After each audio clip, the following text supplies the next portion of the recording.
Alright, hello everybody and welcome back to my little corner of the internet. It is so good to see everybody. Let me double check and make sure audio is good here. Okay, we are a rockin' and a rollin' back here in the Check Yeah workshop. We got another PC in here. It's really nothing super spectacular, being as it is 12 generations behind the current. So current i7 is the 13700 or 700K. This is an i7 920, which is missing a 4th digit there, so don't let that fool you into thinking that this is 9th gen. It is indeed it is the very first. So the first generation of i7s, if you're unfamiliar, were actually a different socket from the i5s and the i3s. So those were more of a traditional 1150 type socket, where this is a 1366. So we're a little bit different on the socket type, but that's kind of irrelevant for what we're doing today, other than it can't really use the coolers from these in the other ones unless it's, you know, unless it's adapted to be able to fit on both. But in a lot of cases, this cooler, if it's a branded Intel thing, isn't going to transfer. That's something I dealt with prior. Same motherboard, same processor. It had a little bit of an aftermarket cooler. We were hoping to be able to transfer it over to a 9th gen i9, and it just was not working out without some additional hardware. So I had to go to Micro Center and get a cooler for that system. So that is a 9th gen i9. That system is up and running. Kind of uneventful. It was a work thing, but while I was there, storage is getting really, really cheap, you guys. I'm gonna take this off so it's not messing with the mic. So yeah, this is a 512 gigabyte inland. It's claiming 520 megabytes read, 450 write. I can tell you that that is worlds better than the laptop hard drive that is currently the system drive for this machine. So this was basically an older system. It actually used to be the wall mount PC before this got updated to a 4th gen platform, but it is an i5. So arguably, with the less threads, I almost feel like I got more performance out of this 1st gen i7, or it's pretty comparable. So, but anyways, love you. Wifey's going to work, everybody. Say bye.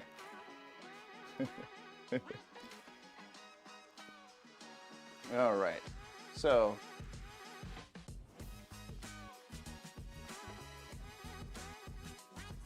oh, okay, thank you.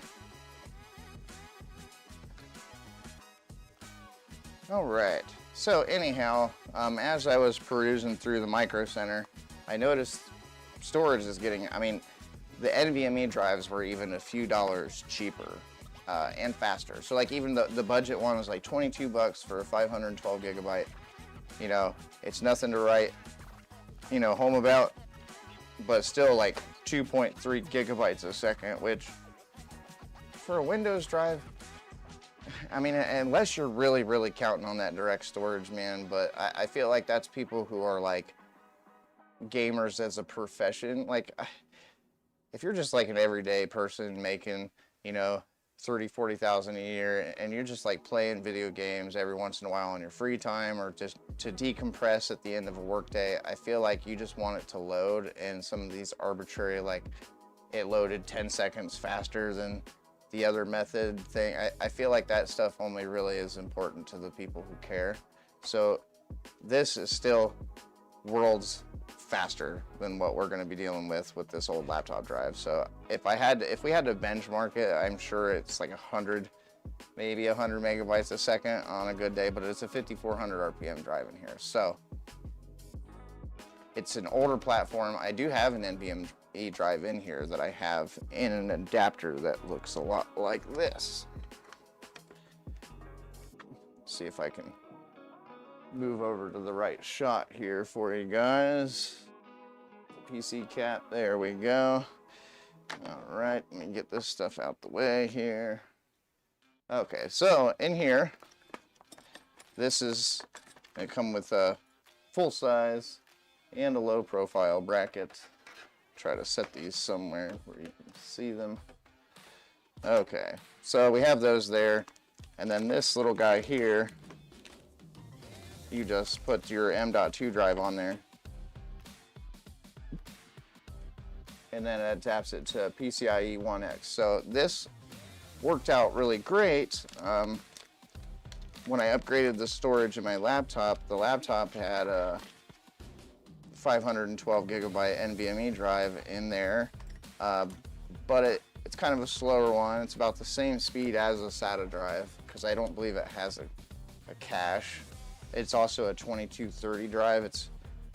Unless it's a Steam Deck or you specifically have support for it, it's hard to find stuff. Because a lot of M.2 drives start at 2242 or whatever it is, and then they move up incrementally from there.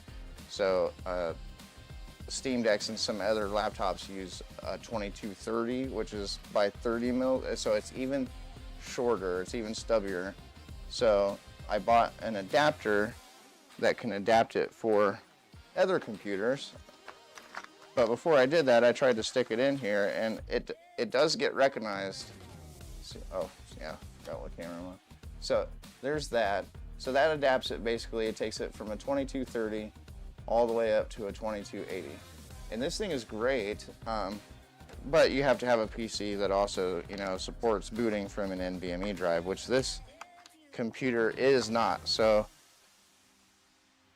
since that wasn't the case, I was able to put the NVMe drive in there using the PCIe adapter, but the problem there being is it's only recognized once we load into Windows. So I had to install Windows 10 because this is a first gen i7 and I'm not going to mess around with all the stuff with 7. I figure once 10 gets out of date, I'll either keep it for what it does now, and that's playing like strictly, unless Roblox anti-cheat might actually rule that out. So once 10 ages out, it'll probably just end up being another Linux box like the rest of my machines, because I don't see the point in paying for a license, even if I could get 11 running on it, and you can, there's ways to do it, but I just don't see the point when I'm seeing far better performance out of what I do on Linux. Really, the only reason this has Windows at all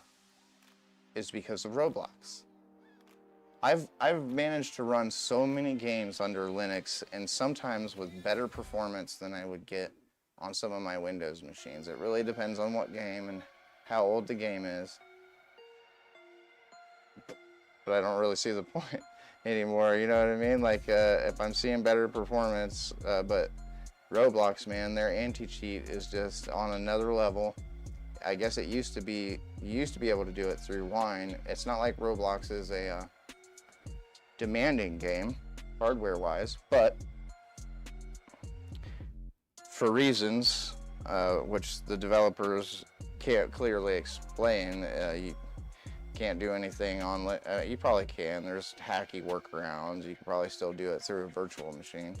It's such a potato game that you can probably do that and still get okay performance if your PC is decent, but really, you're still running it on Windows at that point. So it's just funny to me, all this stuff we can run on Linux now, but a simple game, and they could try to claim it's for hacking, but a lot of people try to use that as an excuse for not doing things in the software world. And just because Linux has easier tools for coding and compiling, just because there's more access doesn't make it any easier to hack. So just because somebody's on a Linux or playing on Linux doesn't mean that they automatically are just going to be able to roll over that anti-cheat. And there are methods for running the anti-cheat on Linux. They just don't, I feel like they just don't want to do the work. So it's just, altogether Roblox is a strange ecosystem. They use Lua. It's pretty much Windows agnostic. It's just really strange, I guess, especially for the openness of the platform, for being able to craft and make your own games. So it just seems weird. It seems very programmer friendly, but why would you not then have it for a operating system that's friendly to programmers? Seems a little off a little bit, you know what I mean? Because a lot of people that do work on there, I feel like, are messing around on web servers and doing that. So like they're familiar with things like Ubuntu and Debian and a few of those things. And I just feel like to force somebody to have to dual boot or run something in a virtual machine just because you don't want to deal with the complexities of the situation, I feel like that's a thumbs down in my book. And I don't even play that much. I get on to play with my 8-year-old son to appease him for a few minutes before I get really bored or I want to play something with some actual substance, and I log off and I do that. But still, you know, I don't want to have to keep one Windows 10 machine running just to play Roblox on in the house if I don't have to. So, but currently that's the situation. So let's go ahead and get the cover off here. We're gonna get this cover off. We're gonna take the drive out, and that'll be pretty much the gist of it until we load into Gparted again, like we did on the one live stream there. The advantages that we have this time around, though, is that we will be doing it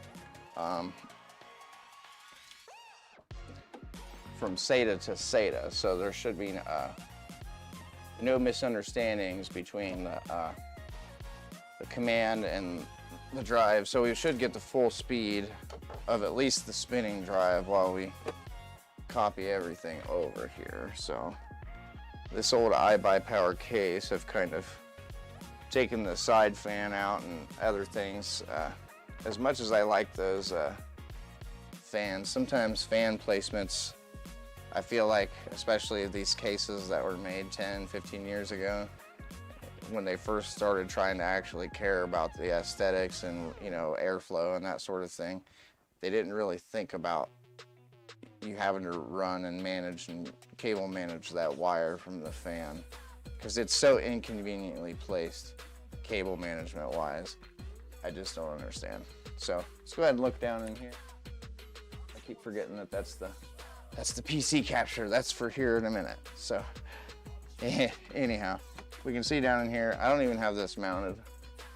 It is literally just like laying in here, and that's most likely what's going to happen to the new drive as well.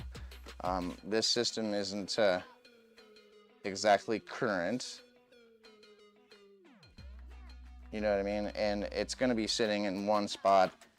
It's at the downstairs computer desk where I used to have my desktop, but I do not have a newer desktop. I mean, I have desktops around here. You can see I don't have lack of computer, but I don't have anything modern per se. I did have a 9th gen i7 with a 3060 Ti, but certain things caused me to have to sell that tower, unfortunately, towards the end of last year. So hopefully I will get something to replace this, but for now this is basically being a placeholder at my inside desk, so that way I have something next to my son's gaming PC, so I can not only sit and spy on what he's doing because he is 8, but that also opens the chance for us to play games together and stuff. And it just does kind of stink. He's got a GTX 1070, which is an okay card, and a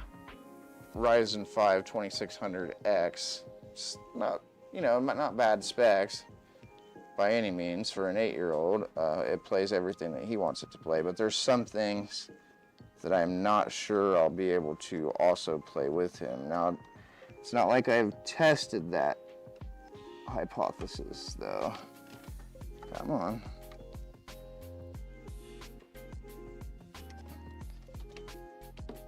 That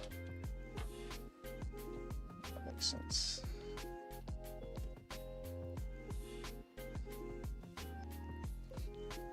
There we go.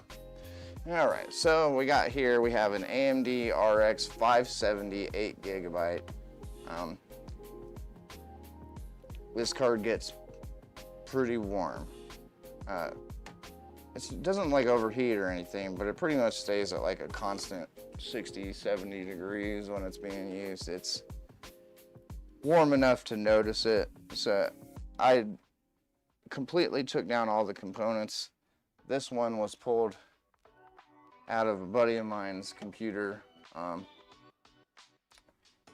You can I guess you can't really see that well, but around these screws there's some heavy corrosion. This was pretty far gone. It had sat unpowered for a while. It had evidently had something spilled on it or something at some point. I took this completely down to the bare PCB and I scrubbed it with a toothbrush basically in 90% isopropyl alcohol, and then cleaned the fans, everything. I basically took this, all the components, and cleaned it, repasted it, put it back together, and put it in a system where it didn't want to boot right away. I believe it was actually this one. So for whatever reason, this top port doesn't like to load things right away. You got to put the video card in the second port down for whatever reason. So I had mistested it. I was like, well, it's dead. You know, I went through all that, but I knew there was a risk. But for whatever reason, I pulled it out sometime later after I had figured out that no GPUs I put in that port had worked. So I moved it down one, and the one I had at the time come on. So I was like, well, I'm gonna throw that 570 back in there just to see, you know, because at least I tried, you know, even if it didn't work. And sure enough, we got video. So hence this system got born, because I had a GPU I could pair with it. So the one cool thing about these old i7s, we have this triple channel memory. I think that is the one thing that is helping this PC in this modern age. Because we have like, you know, stock Intel cooler, which I'll blow off before I take this back inside. It definitely needs it. So, and I have a back plate to add to it too. I didn't grab this before, but I went ahead and picked it up so we could put that on too, just to, because it, you know, it helps solidify and tie everything together. This has a full complete system. Between everything that we have at work and what I have my personal self, because, you know, this is an amalgamation of a motherboard from work, storage for me, video card for me, but other ones I have like motherboard for me, or video card from, you know, it's like, but the stuff is starting to get aged out to a point where we need to start looking at starting to move some of this stuff through and maybe sell some of it. So if you're interested in buying any computer parts, definitely leave a comment on any of my videos. I see comments pretty quick most of the time. If I see a comment on any of my past live streams of video, since I am still small enough to be able to do that, I try to respond promptly to just about every comment that I receive. So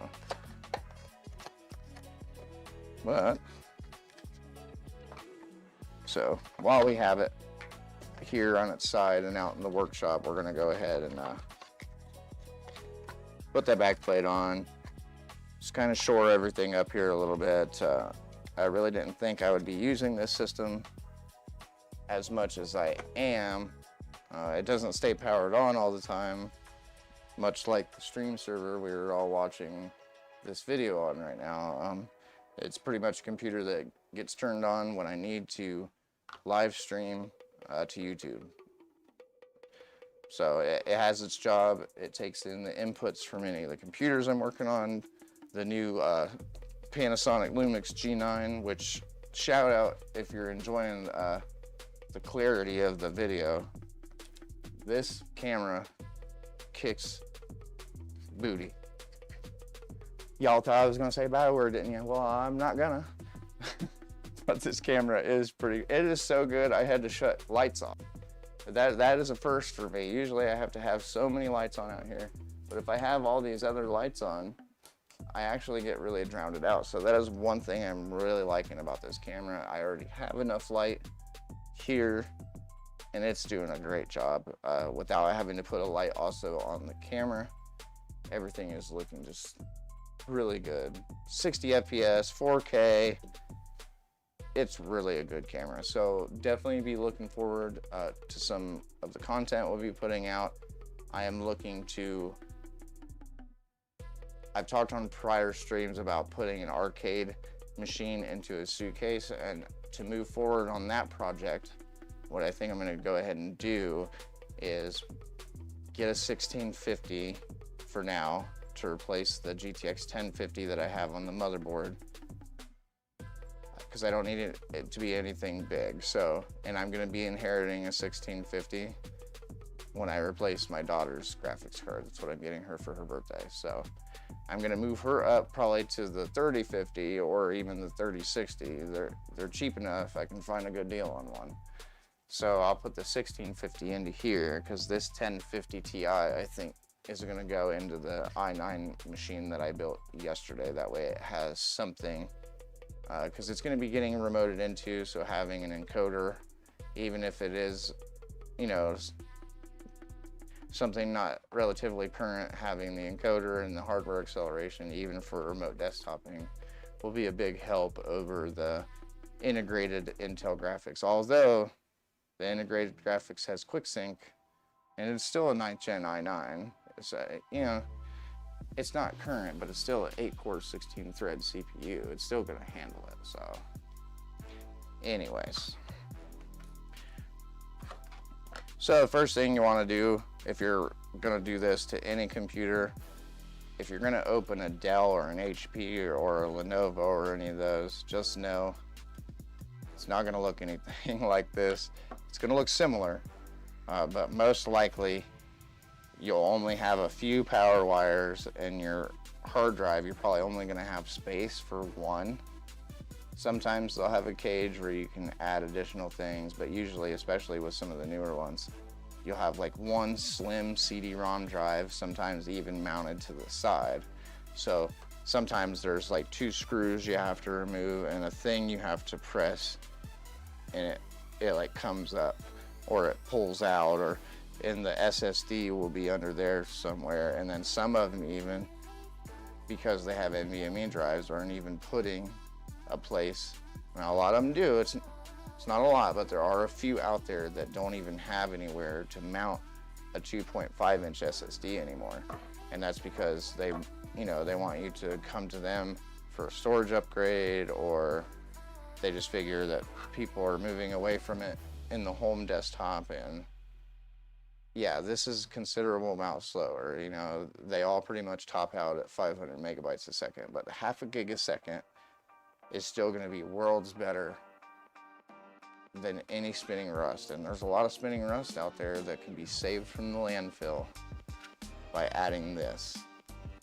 So it kind of sucks when you don't have a place to put one. So my suggestion is invest in some double-sided tape and just stick that mofo right to the bottom or the side of the metal somewhere, anywhere you can find a spot enough, because this isn't that big. And if that isn't enough, you can even open this and take it out of here. I don't know if I can get this one open that fast or not, but this even comes apart. Yeah, I need to get my other tools out, my spudger. But anyways, it's probably only half this size. If you open this up, there's a chip in here. You know, it's flash storage, so it's even smaller than what you see here. So you can even break this down further if you need even less space. Just a thought. Okay, so this old NZXT power supply, as cool as it is, because they made sure to include like every power to under the sun, 2 PCIe expresses, Molex, SATA, Molex. You don't see Molex that often anymore, and it's funny every time you see like a more modern case, and then like the fan controller wants a freaking Molex connector for the power. And what are the odds that you got a power supply that it's either modular and you don't want to install a whole thing of Molex connectors for one thing. You're better off just using the SATA to Molex adapter at that point. But I just don't get it, you know what I mean? Like,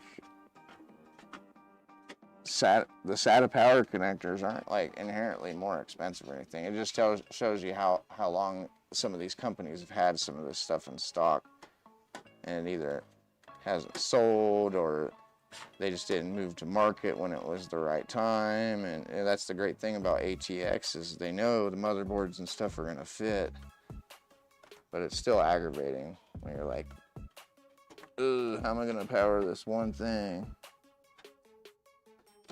All right, I'm pulling out everything but a SATA power. I see one right there, but he's like behind everything. So it's plugged into this CD-ROM drive. Oh, yeah, I could actually get a SATA cable for the CD-ROM drive. Now I'm thinking about it. It's in there, and I powered it on, and then I completely forgot about getting a SATA cable for it. And, you know, the DVD drives aren't something that I use that much, but I have one like on the wall mount PC, which is my Debian server, because sometimes I do run into data on DVDs and CD-ROMs, and I've even needed to burn a few things. So every once in a while, man, having one of these in your arsenal, and they make external ones. I've been highly considering it, so I can move a lot of my computers to these nicer cases with the fans in the front and the mesh fronts and all the light up stuff. But at the end of the day, I really just need computer come on, computer play game, computer do program, and then outside of that, I really don't care if it looks like your uncle.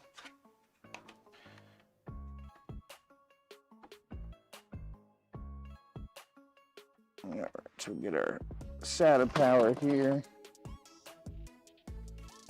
It's a tight one. At least we know it ain't gonna go nowhere. Yeah, I'm just gonna dangle it there. This old iBuy powered case. Okay, so now I'm gonna kind of just walk around all this stuff here for a second. And I'm gonna go over here into my box of old spinning rust SATA drives. I have like a whole bin full of just like old hard drives and even IDE ones. I got IDE cables, like, man, whatever you want, I've got it. There we go, get another black cable here.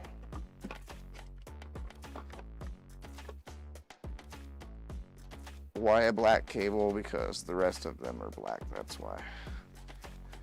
And I have weird OCD problems, and if I put like a red and a blue and a black cable in there, I'll be thinking about it until the end of time. But man, I really should have just put all black cables in there.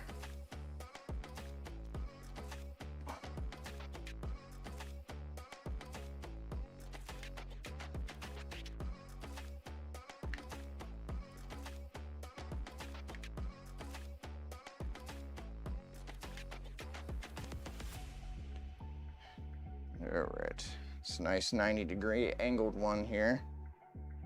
We lucked out.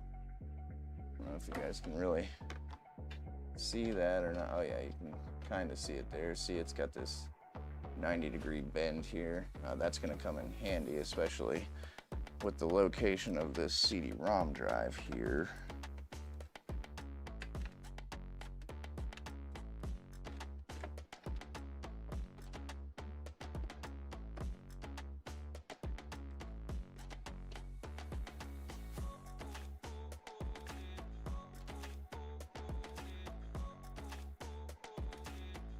There we go.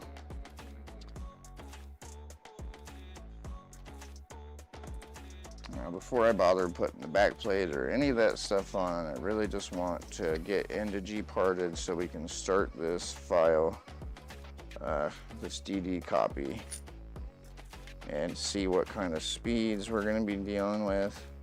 I'm really hoping going from SATA to SATA, and it's only a 512 gigabyte drive. The thing about doing a DD copy is it copies everything, even the free space. So I know that sounds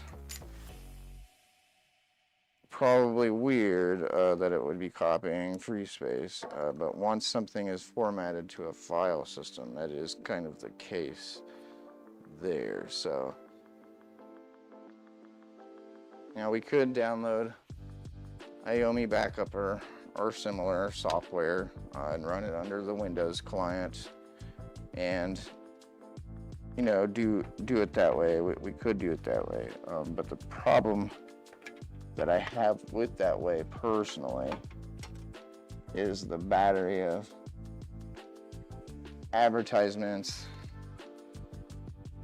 You know, obviously there's probably some sort of data collection going on there. You know, it's probably just a user experience monitoring or what have you, but still it's collection nonetheless. So this is free.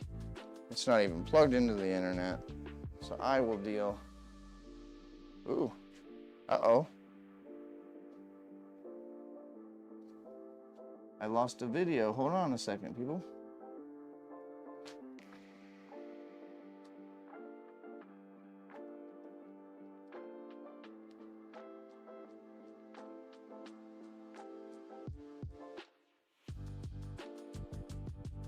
Oh, it's really hot.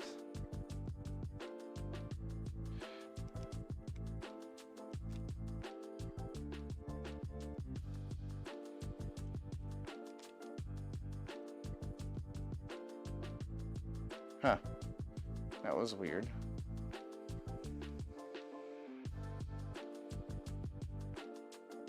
Strange.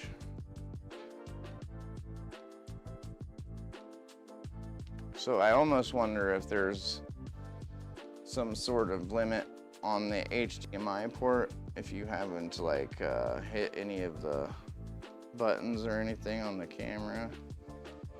Let's see, the autofocus is working really good. I don't know. That was really weird though. I apologize, everybody. I was not looking up to double check what was going on there. It's definitely something I'll have to look into. But for the moment, we are back in business. So, got our cable and everything in there. We are ready to rock and rizzy as far as that goes. So we'll go ahead and back out here to this view for a second. I apologize, there is a lot of kind of whitewash there in the bottom of the frame. That's something I'll have to play with on the camera at a later date. It's probably also because of this extremely large amount of light coming from the top, but the camera does look like it's trying to handle it as I'm moving my hands and everything around in the frame. It's really subtle too. I haven't had a lot of time with this camera, everybody, so I do apologize for that. So let's go ahead and chuck this in there. Put the other drive. Because what I want to do, I think, is go ahead and just loosen this motherboard up so I can move it out of the way for a second here. So that way we can get this backplate on.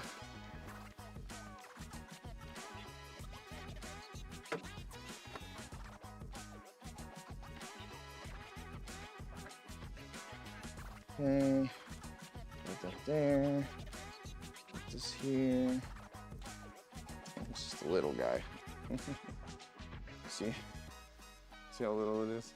It's crazy. Here, that's all it is. It's just this from here. That white square basically is the whole 512 gigabyte SSD. It's nuts, right? Crazy stuff. Okay.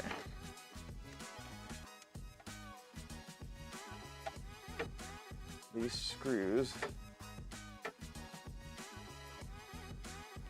Oh, it did it again. So I'm highly suspecting that camera is getting too hot.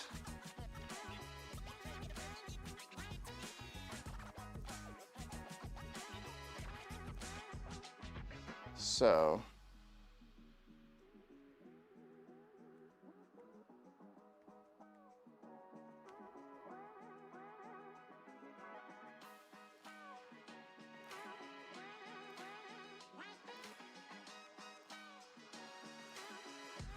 okay.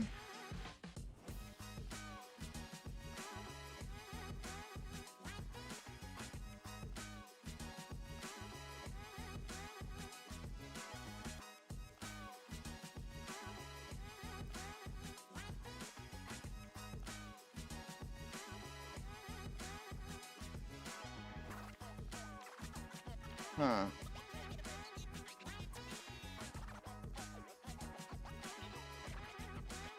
How long have I been live for? Not long?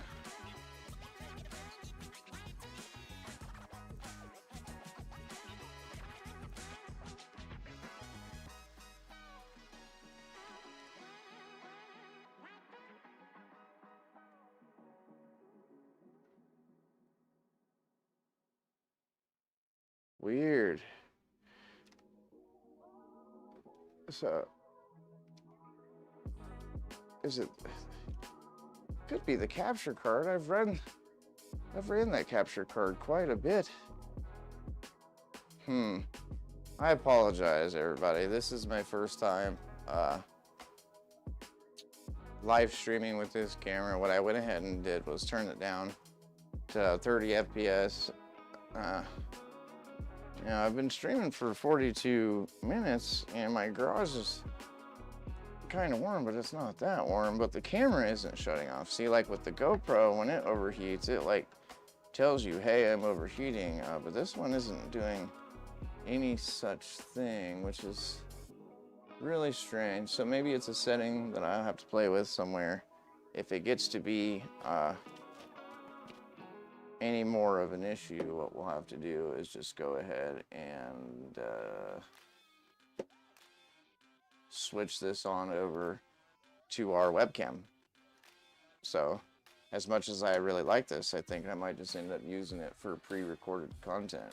I like the color, I like the smoothness, I like everything that's going on here, but maybe it'll be better suited for some of the more longer form video content that I don't have time to edit. So I really wish I could get more into these live streams. Come watch me. I want to give some crap away too, you know?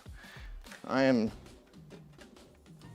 kind of an entertaining guy sometimes, but I really gotta have something to entertain. Like most of this, I'm just doing for my own personal enjoyment.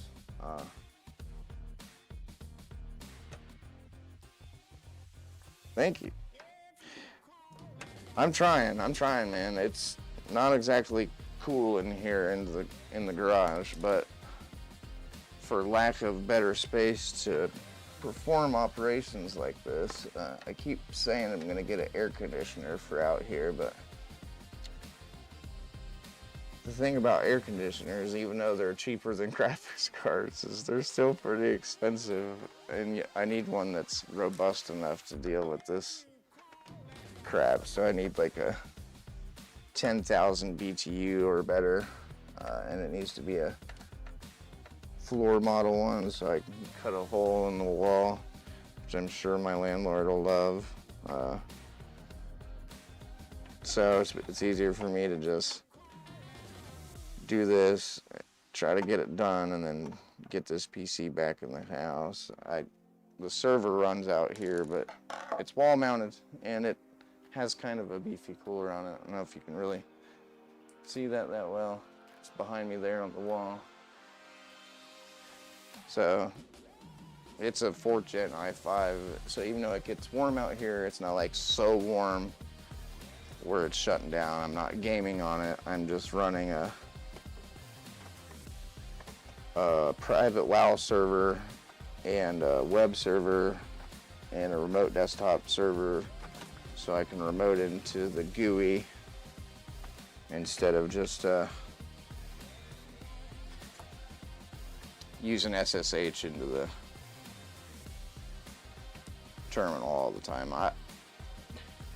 I've gotten better at text-based command line interfaces in the last, 10 to 15 years, but I still am not the biggest fan of doing everything text-based. I really, really do enjoy my graphical user interfaces.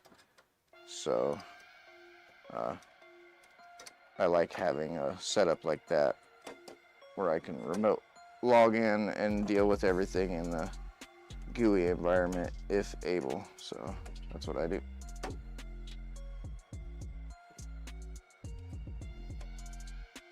So I log in and I add files and stuff and mess on the SQL database and work on my WoW server, which I have finally switched over off of Trinity Core, and this time I compiled Azeroth Core, which I don't know if anybody watching is familiar, but Azeroth Core is said to be a bigger project, and that's according to even the Google search I did. It said per capita there's more participating members, the versioning control is better, it's more active. Thank you. Goodness gracious. All right, we're gonna do away with this camera, I think. Let's unplug, replug one more time here.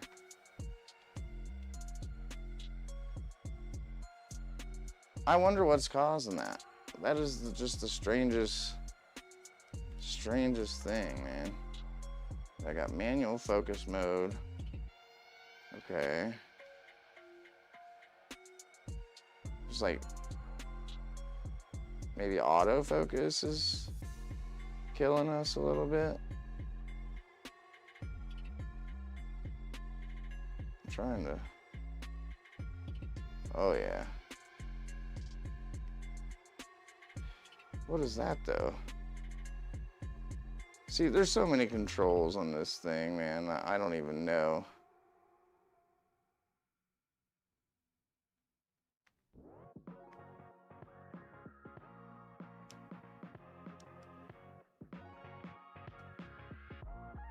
No, we're not trying to record. Goodness gracious me, am I?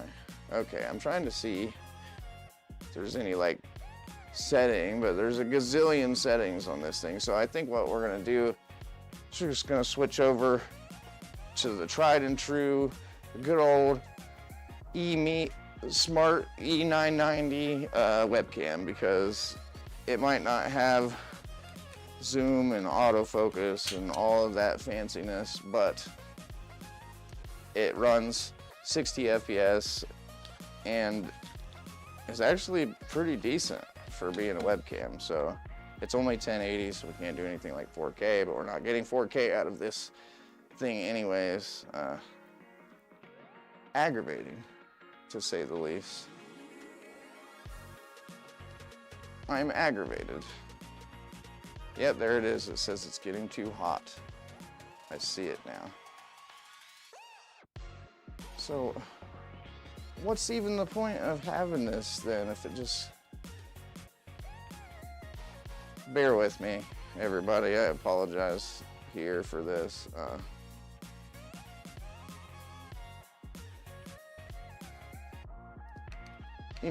I see streamers using these things.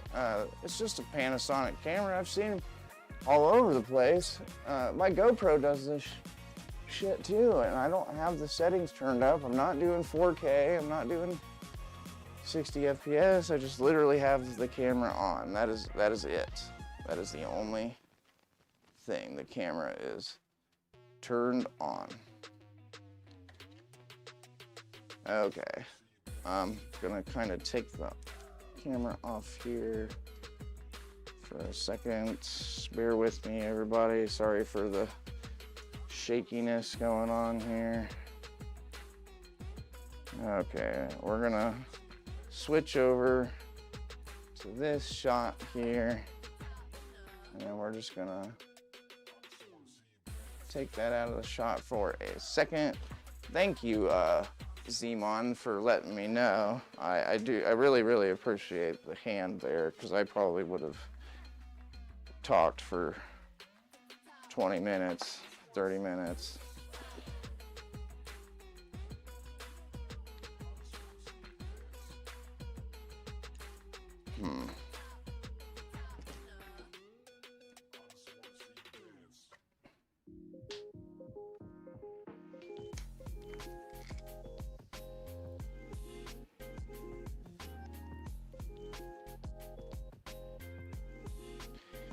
Sorry, I don't really have anything to say. I'm a little PO'd at the moment. Freaking $1,000 camera. You know, I know it's about 80, 85 degrees in my garage right now, but that's, you know, that's not so hot to where, you know what I mean? Like, I shouldn't be. Dang it. Wrong tripod.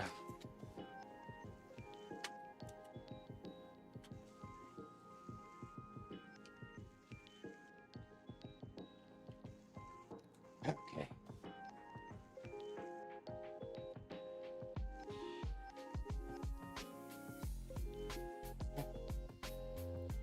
All right, we're gonna switch back to main camera. We're going to remove that as a source.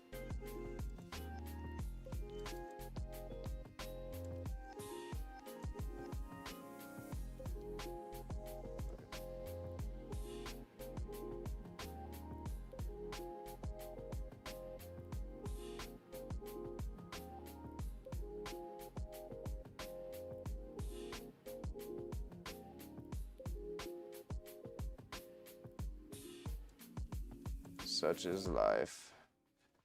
Okay.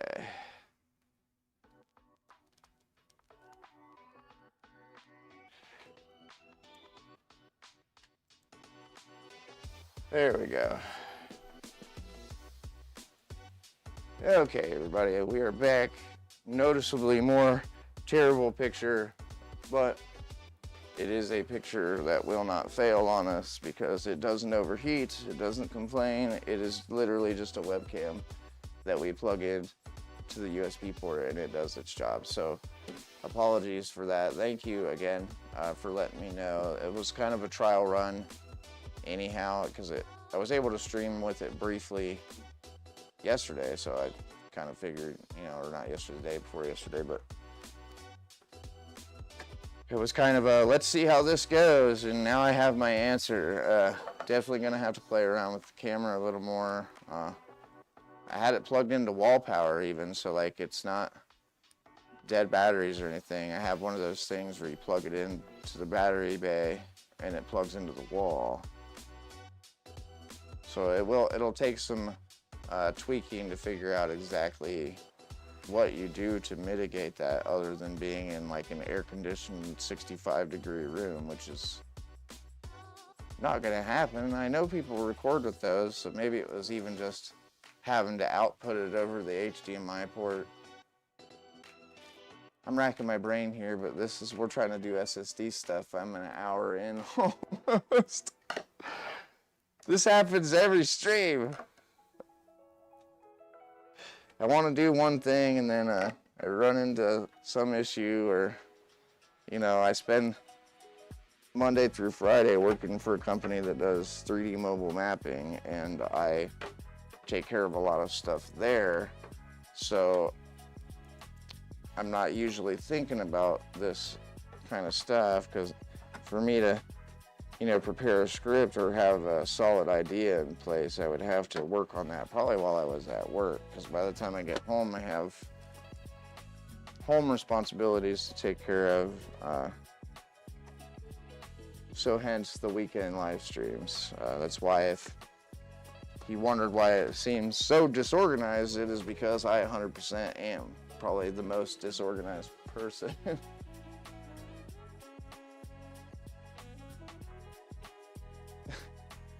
That is true.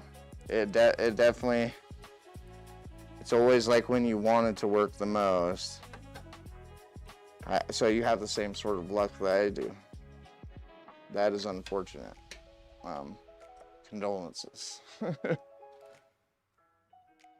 Everything else has been working great. It's just funny too, because I'm like, well, maybe I should, you know, try to use the real cameras instead of just using the webcam for the live stream. But for the live stream, that's exactly, you know, for a pre-recorded video, we can afford to shoot for 5 minutes and take a break, or shoot for 20 minutes and then turn the camera off for an hour and then shoot for another 20 minutes. But when you're doing this live thing, you don't have that ability to do that. So it's just funny that the camera has that ability. It even has like Wi-Fi, so you can Wi-Fi it instead of using it directly plugged in that manner.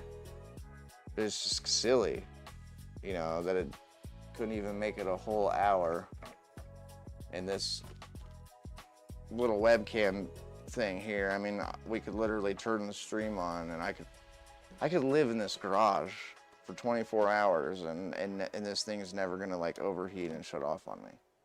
The computer will fail before this thing does. So it's strange to have something that's $100 perform better than something that costs 10 times as much. It's kind of silly. I mean, when you look at the quality of the video, you can tell why it costs as much as it does. It does produce a really good picture, and it does record at 4K 60. It's just, I'm racking in my brain exactly what I can do to take advantage of the camera, because if I only have a 20-30 minute window before it overheats, well, I guess I just will have to plan that. See, that's gonna all play into factors if I decide to record a video. I'll have to actually hit the record button instead of it being plugged in. And then if it doesn't give me some kind of beep or warning, or if I'm not watching the monitor on it and it dies in the middle of me recording, well, you saw, you messaged in the thing. I could probably spend an hour and then come around and then like be so pissed. I'll be so mad too, because like I'll come around and notice everything's off and that I've just been like talking to nothing. Yeah, I'd be pretty mad. Because then it'd be everything's fault but mine, you know? Why does this thing have a beep alarm? And blah, blah, blah, blah, blah, blah. You know, those people generally do feel some type of way when they feel like they're wasting their time, and I am no different. I am definitely susceptible to that. There we go. It was weird. I like didn't want to clip. Okay, we got our NVMe drive back in. Just got to get our RX 570 back in here. Gotta make sure we put it in the right slot. Remember what I said. It's gotta go not in this slot, but in this slot. For reasons I am not sure. It's not like we're gonna be running this at full speed ever anyways, because if you look on the motherboard, it says PCIe version 2.0, which if you know anything about this graphics card, with it being an RX 570, it is PCIe 3.0 graphics card. Now, not exactly sure I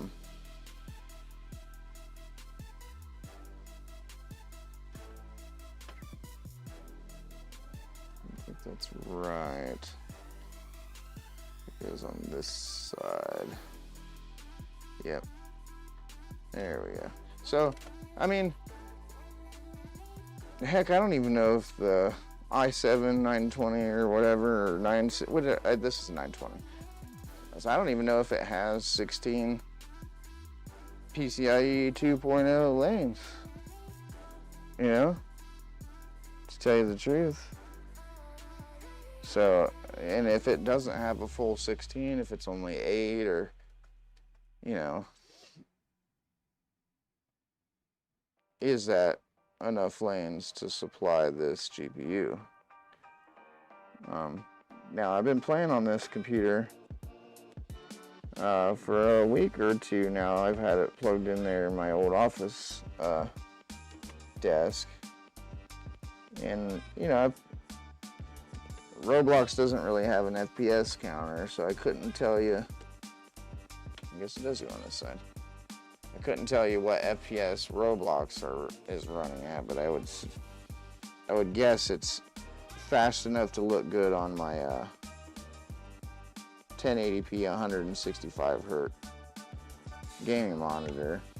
And then in World of Warcraft, in the old Wrath of Lich King 3.3.5 client, I'm running like anywhere between 160 and 180 FPS on setting 3, which isn't bad.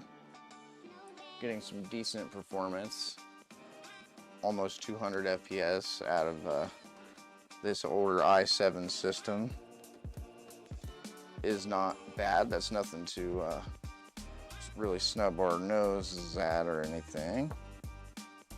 Go ahead and plug in our HDMI cable here.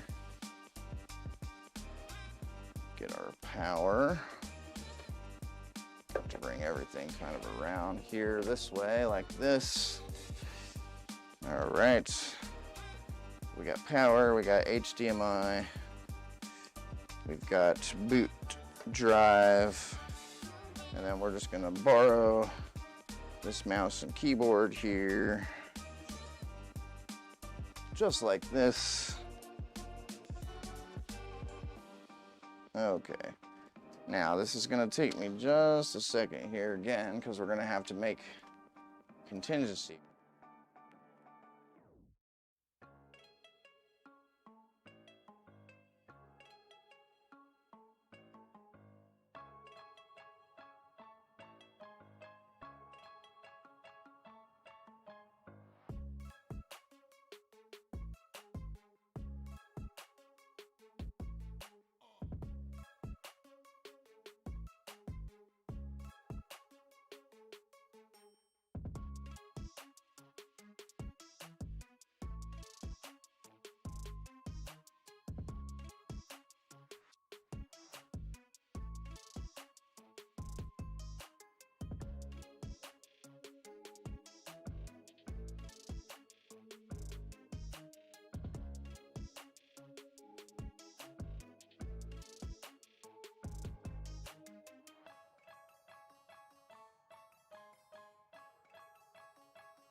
Oh, goodness. I put that whole scene together and completely forgot about the mic. Goodness gracious. Okay. It's still restarting, but it's not giving us a picture to the capture card while it's booting. So a lot of this startup time we're not even really getting to see.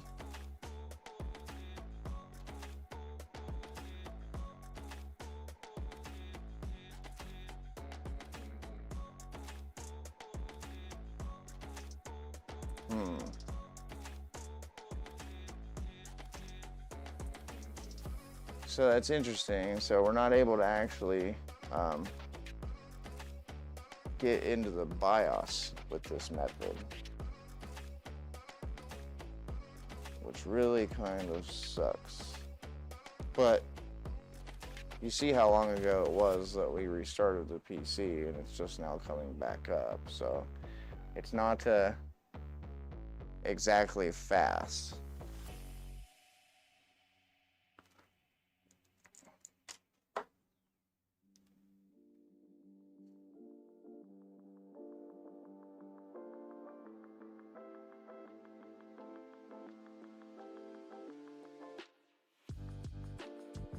Goodness gracious, now that we got right in last time. I wasn't expecting all that, but that's kind of moreover the reason why we were going through with this upgrade in the first place, is because that is ridiculously slow.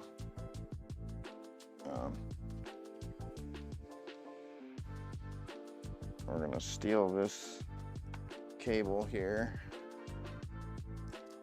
I'm gonna need a DVI cable, apparently.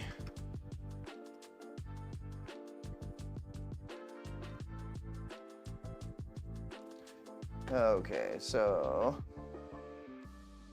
what we're gonna do,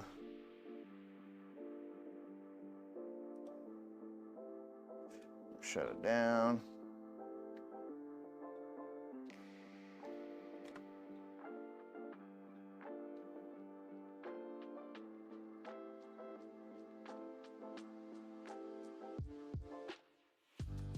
Okay, now it's down. We're gonna bring it back up here. Hopefully we can actually see the BIOS screen this time.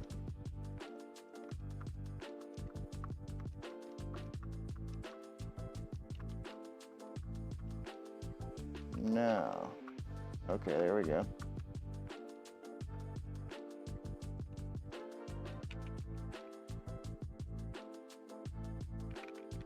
Gosh dang it.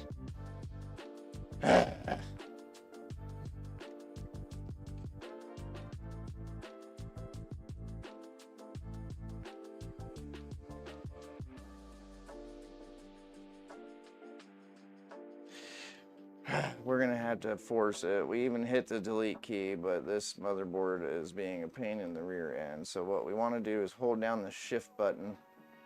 While we're holding the shift button, we hit power, and then we hit restart. Just keep the shift button held in while you do all that, and then it's gonna take you to this screen here where we should finally be able to get into the BIOS screen. Now, I'm not exactly sure why we're not getting HDMI output on the boot up here through this card, but it does make sense. So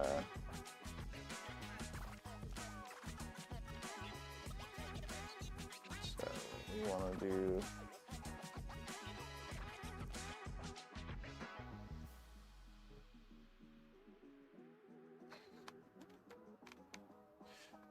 we want to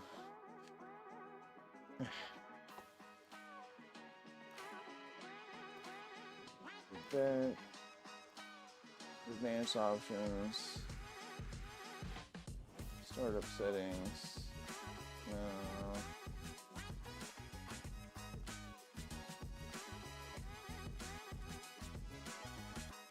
No.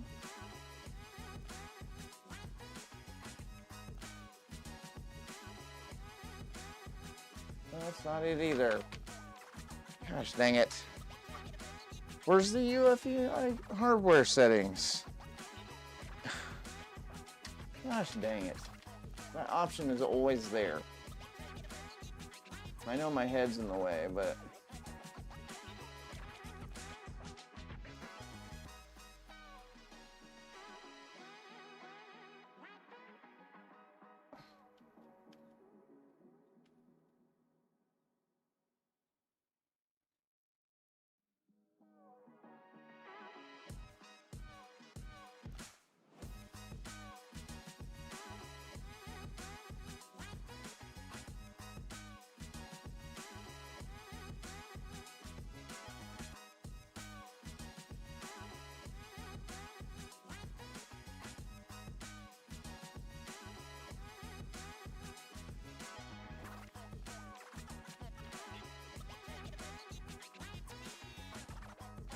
No.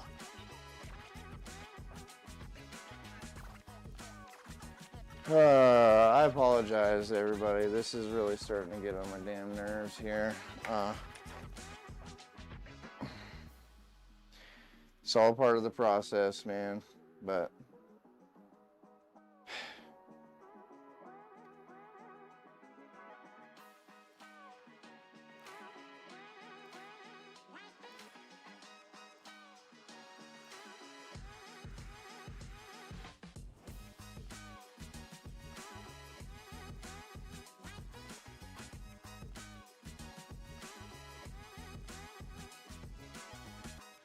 come on, man, just let me close.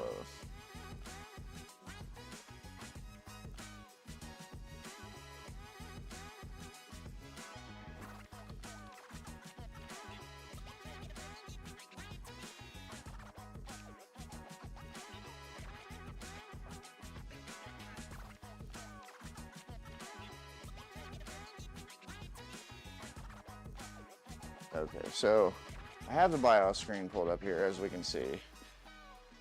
Trying to, but nothing says boot. Nothing's. Oh, there's boot sequence, like in the stupidest place.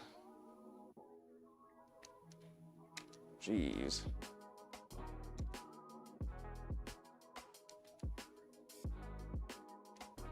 I'm just making them all USB.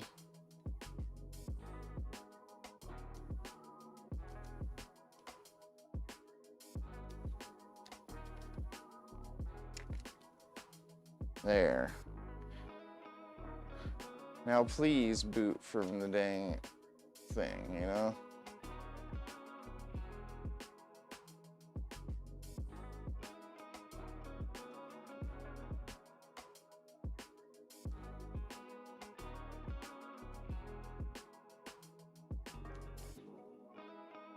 Hey, there we go. All right. G-Part is live.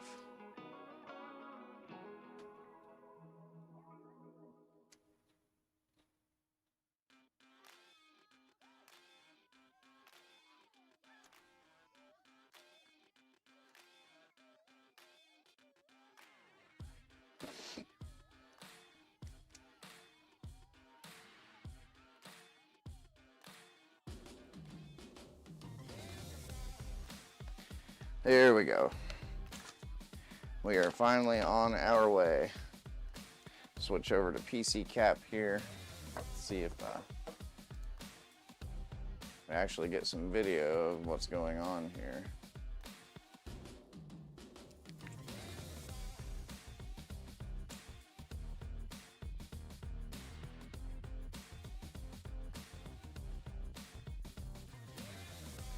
All right. Don't touch key map.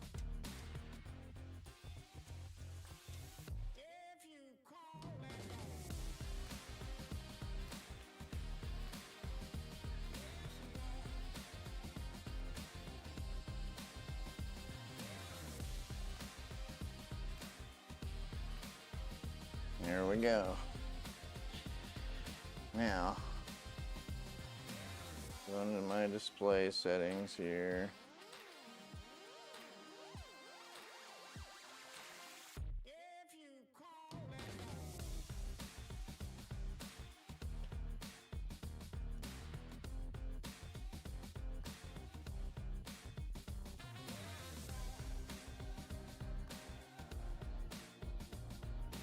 Okay, well, so just like where we had an issue where things were not wanting to cooperate, I'm not getting an HDMI output for whatever reason when this is in basic BIOS mode or whatever's going on here. So I have to use this other crappier monitor here behind me. So that's what I'm gonna do here. So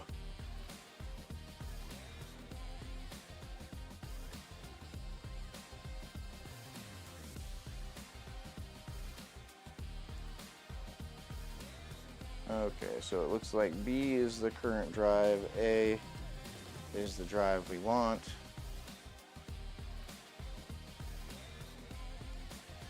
Okay, I'm not going to set a block size this time because I really want to see if it will just auto do that part. So we're going to sudo, what the hell? There we go. Sudo dd if, which is input file, and we want it was dev sdb, and then of output file was dev sda. Yep. All right, and then we're gonna do status equals progress and go.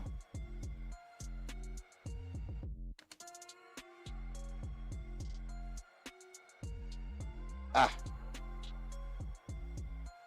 I'm a dummy.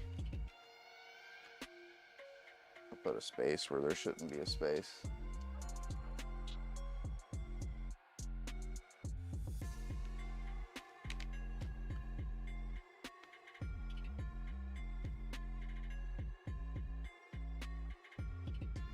Okay.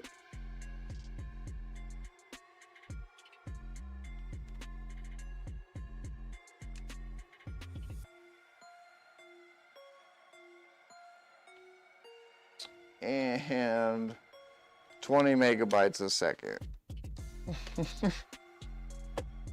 So that seems to be maybe something inherent to either DD, or it might even be inherent to the USB. I wonder if that's why one of its options is to go to RAM. So I wonder if we loaded this in RAM instead of having it on the USB stick, if that would increase the speed. Because obviously, just like what we saw before with my previous live stream, is that this is going to take more time than what we have to be on this live stream. We're already an hour and 20 minutes in. I do have a few folks watching, but this is essentially all you really have to do. And then after waiting, this will be a few hours. It's 512 gigs. But that's still, that's a few hours I can go handle some other stuff around here and get some other things done. And then once it's done, really all we have to do here is make sure that, of course, that this is in the boot priority, in the BIOS, once we take this and hook it back into a machine or to a monitor inside. But really all we have to do is remove that laptop drive and the SATA cable for it, and that's really all we should have to do, because as long as the boot priority is set right, it should just recognize the Windows Boot Manager on there and grab it and boot right up, because it'll be an exact copy clone of the drive that's already in there, and they're both the same size computer-wise. They're both 512 gigabytes. And I say that because that's its theoretical size. The actual size is 476.94 gigabytes on the one,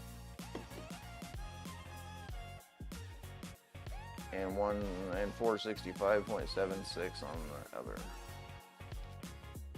So Well, I'm glad at least to get that confirmed. At least I'm not losing my mind. It seems to be related more. It's weird. It's almost like it has to go through. Well, why would it though? It's not computing anything on the USB stick. So is it moving the files through the USB stick? I don't know, man. Anybody that knows DD more than me, please chime in, because I'm not really sure. This is hooked up SATA to SATA, so I feel like we should be getting more speed, good, but it could also be this laptop hard drive. That might just be all it has to give us, is this 20 megabytes a second, which, yeah, it's about 200 megabits. It seems slow. Maybe it might be even an older hard drive than I'm thinking it is. You know, 512 gigabytes and a terabyte, those capacities have been around for a while, long enough for that could even be a SATA 2 drive and not a SATA 3 drive. So, which we should still be able to get like 300 megabytes a second. Nothing ever went that fast. Even though it was 3 gigabits per second, no spinning drive could ever run that fast, especially not in the SATA 2 era.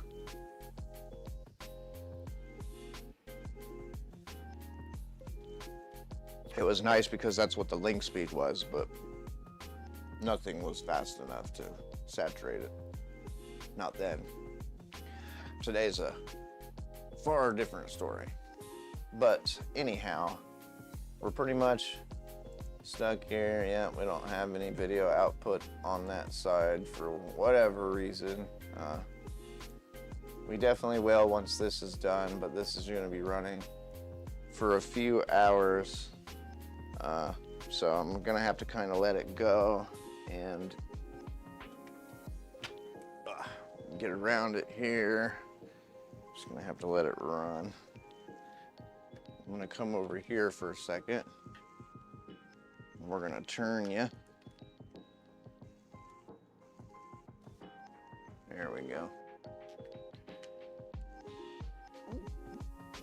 Okay. So,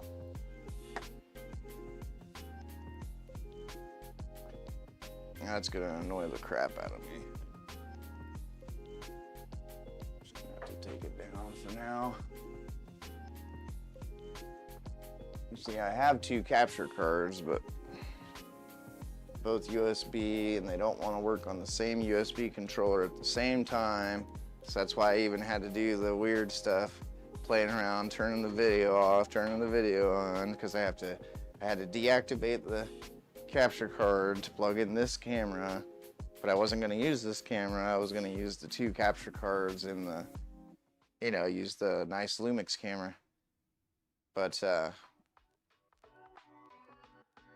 yeah, it's really up to the videographer with that camera, man. I really don't know, man, especially because I'm going to be holding it. I feel like there's going to be, I'm going to be holding more of the heat in. It's not going to be able to, I don't know. Hopefully we can figure that out. Or we can literally just record in more small predetermined bursts, you know what I mean? Or the content, have a good idea of what we want to film, so. That looks like it's going to have to be the case. But the other thing I did want to bring up while I'm on the stream here is I'm still working on some Debian tutorials. As I mentioned last weekend, Debian 12 was released on June 10th, and I've been trying to really jump the gun and get a bunch of stuff under my belt. Some things are easier to perform on the newer version, such as things like XRDP, where before, to get it to work correctly on Debian 11, I had to, you had to download it using wget, because you had to get a better version of the software to get it to run. That's no longer the case. You can install it right through apt-get. So, things are better, more robust. A lot of people have given Debian some crap for some time because it's always been a little behind the times, because they favor stability over all else. But finally in this release, they have included a lot of the non-free and firmware packages, so things like Wi-Fi and AMD graphics cards are going to work out of the box with the appropriate packages installed, which is fantastic. That's a huge change. And then outside of that, it's more close. It's GNU Linux. So Debian's stability is their like cornerstone. That's what they focus on. And because of that, you know, a lot of people are like, well, it doesn't have the latest version of the text editor because of vulnerability. Like, what are you saving in your LibreOffice text editor or whatever application it is that is like so sensitive that it could be like that? Yes. Some people take these vulnerability nonsense things to, you know, like, first of all, somebody has to have the want. And then secondly, the victim has to be lucrative enough to want to attack. You know what I mean? People aren't just out there frivolously taking data from other people. Like, oh, well, you go to get your hair cut every 4th week on Tuesday. You're like, nobody benefits from that information. Nobody cares. So, you know, especially something like a text editor, they're not gonna get like user access through my text editor. You know, so even if my text editor is a version or 2 behind, I would rather it be the text editor that runs and doesn't crash than it be the text editor that's playing it fast and loose because it's the flavor of this particular Linux distribution this particular week.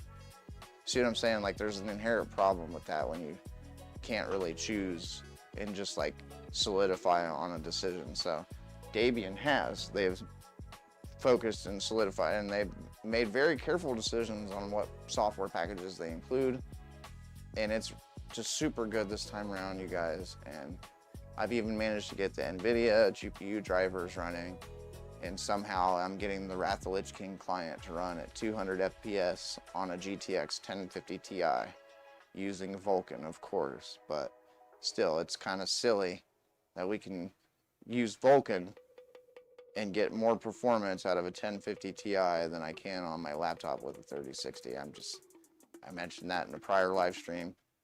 I still just really don't understand how that's even possible. I do want to go down that rabbit hole, but everything out of the way there though, techyeah.net is back up and running. So it's running, so the web server Apache is installed on Debian 12. I got my SQL server up and running on Debian 12.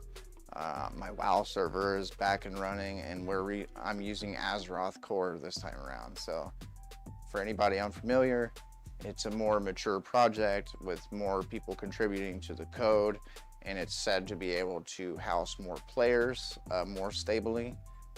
So it's definitely something that I want to make available to my subscribers. I'm going to do a dedicated video on exactly what I've been working on there. But if you're a subscriber of mine and you would like to play on my WoW server, definitely leave a comment on one of my videos or something.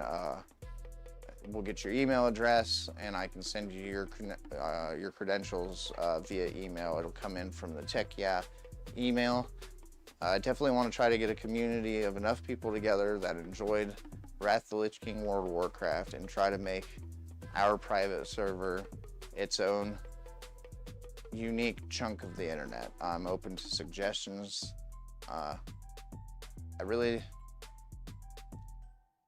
I'm not against doing a hardcore realm, but I don't want it to be a hardcore realm. You see what I'm saying? I enjoy the game for what it is. I really like the grind from 1 to 80 especially, and I think a lot of private servers, if they are going to hike up the experience rates, they neglect things like the dungeons and things like that, or they just have donation systems where you can literally buy every piece of armor, and I want there to be kickbacks for the people that might contribute to the cause.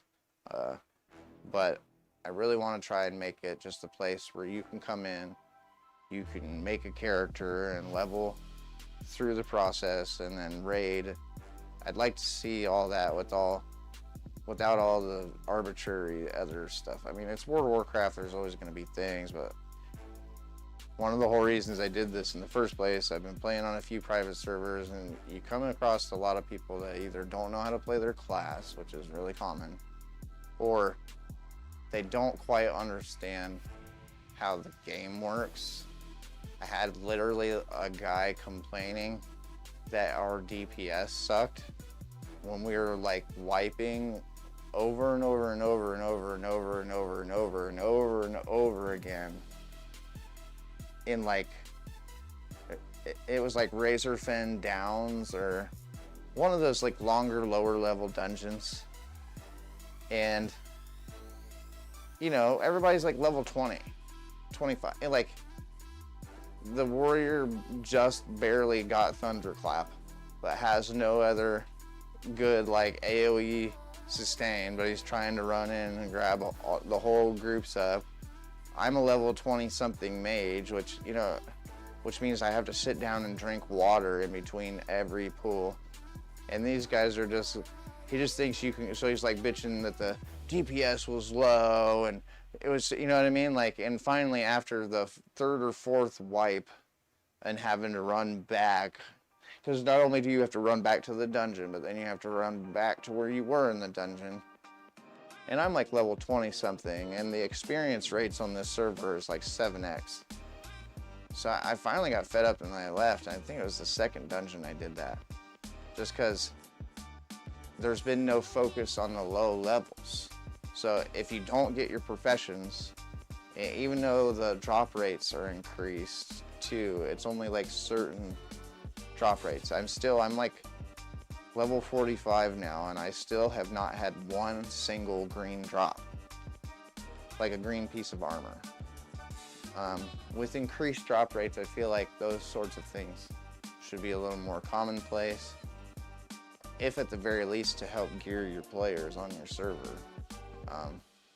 But they have a donation system where you can just get your heirlooms right now, even though you didn't level a character first. You can just buy your heirlooms with donation money, and it leaves a bad taste in my mouth. Just like you can get full tier by doing that. Even if it's not the heroic version, it's still full tier, man, and you're still not rating to get it. So I'd like to avoid that kind of stuff.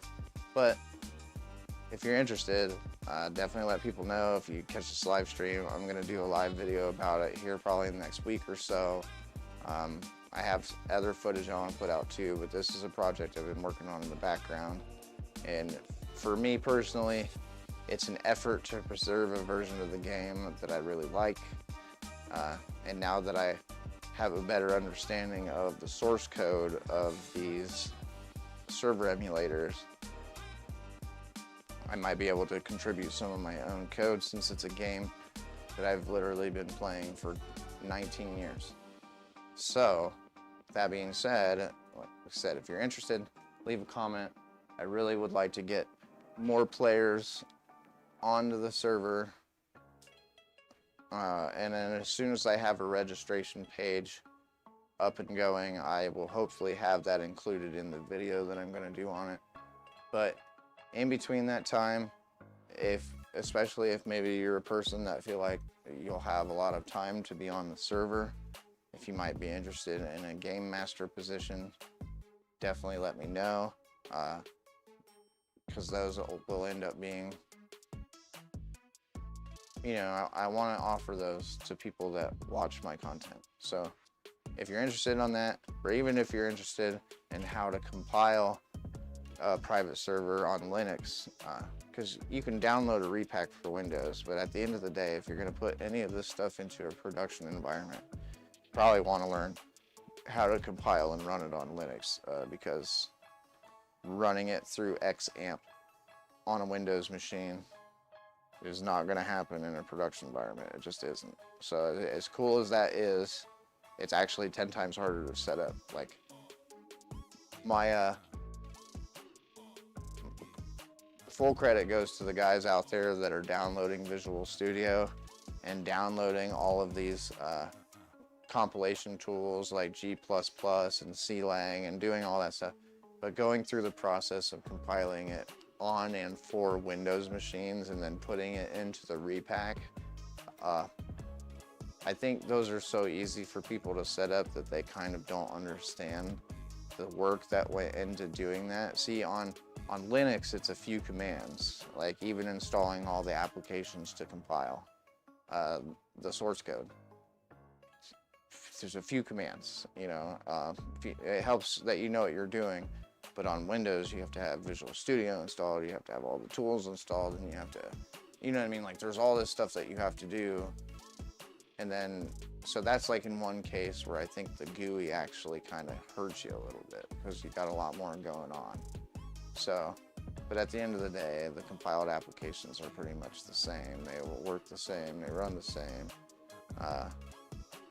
It's just operating systems that are different. But in a production environment, having it run on something like Debian or Ubuntu server is probably what you're gonna want because that's what they're gonna have. So anyways, I've talked at the cameras long enough for today. I'm glad you got another look at it here. I'm really disappointed that I wasn't able to get the screen capture a little better. I will apologize for the earthquake shaking here. I will bring it in though a little bit so you can kind of see it working here. So yeah, as you can see, a whole 17 megabytes a second. We're just now like 20 gigabytes in. So this is definitely going to be running. Goodness. For quite some time.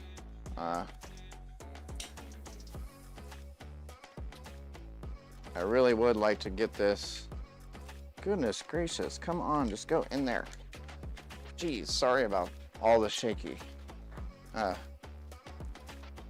was really kind of hoping SATA to SATA that we might see at least 100 megabytes a second, if not more than that, but it does look like we're just kind of constrained by the bus on the system or what have you. So this is definitely something that I'll have to always come back to and take another look at.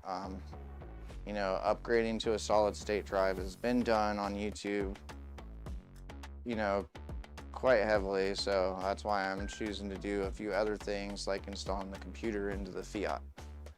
So definitely, if you're interested in installing a power inverter and putting a computer in a little tiny car, stay tuned. I will catch you guys in probably another live stream next weekend where I choose another computer related thing to do in my workshop to save me from my own boredom. So this week it's this little off machine.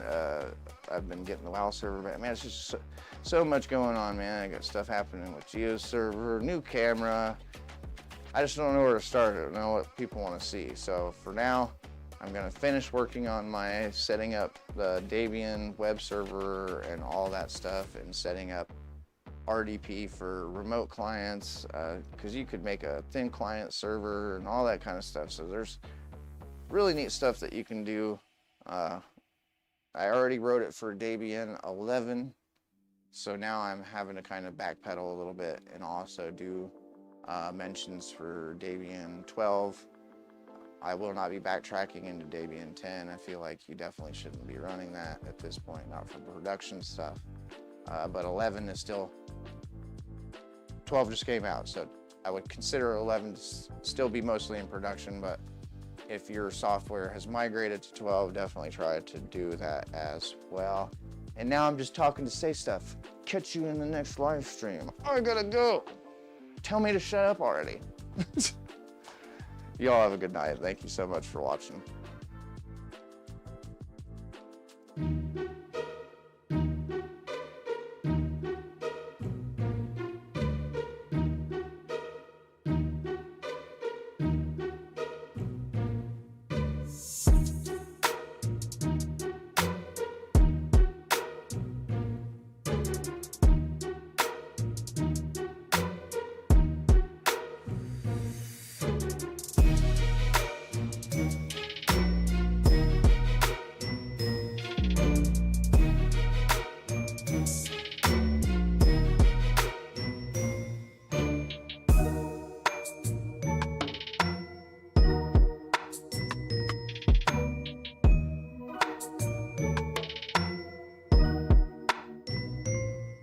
you.